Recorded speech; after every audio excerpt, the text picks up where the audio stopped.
मैं तो दुनिया को धोखा दे दूं, लेकिन दुनिया मुझे धोखा दे, ये मैं कभी नहीं चाहूंगा।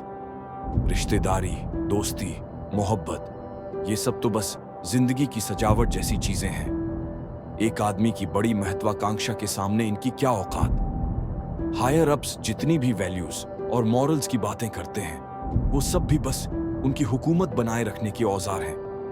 अगर कोई इंसान इन्हीं में बंध जाए तो वो आगे क्या हासिल करेगा? जो लोग अपर सोसाइटी में कदम रखते हैं, बताओ उनमें कौन है जिसके हाथ खून से रंगे नहीं? हर कदम पर लाशें कुचलकर ही लोग ऊपर पहुंचते हैं। किसी कैपिटलिस्ट का पहला स्टार्टअप फंड हो, वहां भी शुरुआत हमेशा खूनी ही होती है।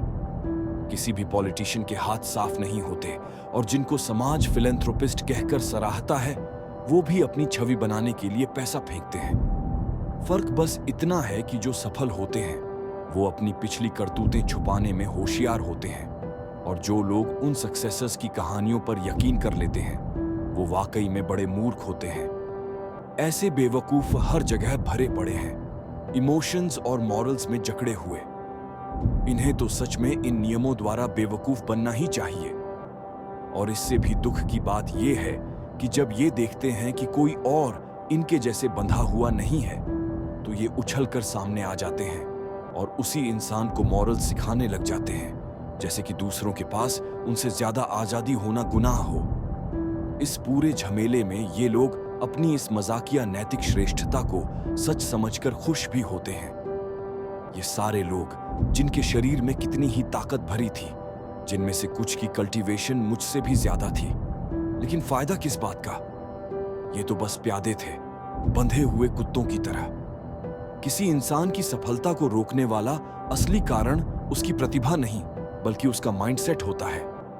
जैसे ही कोई पैदा होता है, कोई ना कोई ऑर्गेनाइजेशन उसे अपने मॉरल्स और रूल्स सिखाने लगती है। धीरे धीरे दिमाग को भरकर उसे सीमाओं में बांध देती है।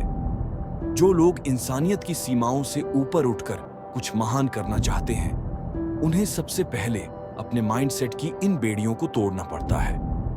अफसोस कि ज्यादातर लोग अपनी पूरी जिंदगी इन जंजीरों में फंसकर ही गुजार देते हैं। यही बेड़ियां ही उनकी मेहनत का सहारा भी बन जाती है, और इन्हें पहनकर भी वो गर्व महसूस करते हैं, जैसे जंजीर नहीं कोई गहना हो।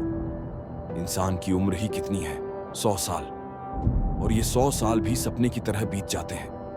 मैं मरना नहीं चाहता, पर मुझे मौत से डर भी नहीं लगता। मैं अपनी राह पर चल पड़ा हूं, मुझे कोई पछतावा नहीं। अगर मैं आज मर भी जाऊं, तो भी मैं इतने लंबे समय तक वो नकाब पहनते पहनते थक चुका हूं। अब मुझे मौत से कोई डर नहीं। इस वक्त मैं बस यही चाहता हूं कि अपनी असली भावनाओं और एहसासों के साथ जीऊं। बस ऐसे ही जीकर मैं जिंदगी की असली धड़कन, उसका जोश, उसका जज्बा महसूस कर सकता हूं। कभी मैं चिल्लाया था, फिर धीरे धीरे मेरी आवाज खो गई। कभी मैं रोया था, फिर मेरी आंखों के आंसू सूख गए। कभी मैं दुखी हुआ था, फिर धीरे धीरे मैं सब सहने लगा। कभी मैं खुश भी हुआ था, फिर दुनिया की चीजों से मेरा दिल ही पत्थर हो गया। और अब मेरे पास सिर्फ एक भावहीन चेहरा बचा है। मेरी निगाहें चट्टान जैसी कठोर हो चुकी हैं। मेरे दिल में बस एक चीज बची है, और वो है दृढ़ता, परसिवियरेंस। ये है फंग योंग नाम के एक मामूली से इंसान का किरदार, परसिवियरेंस।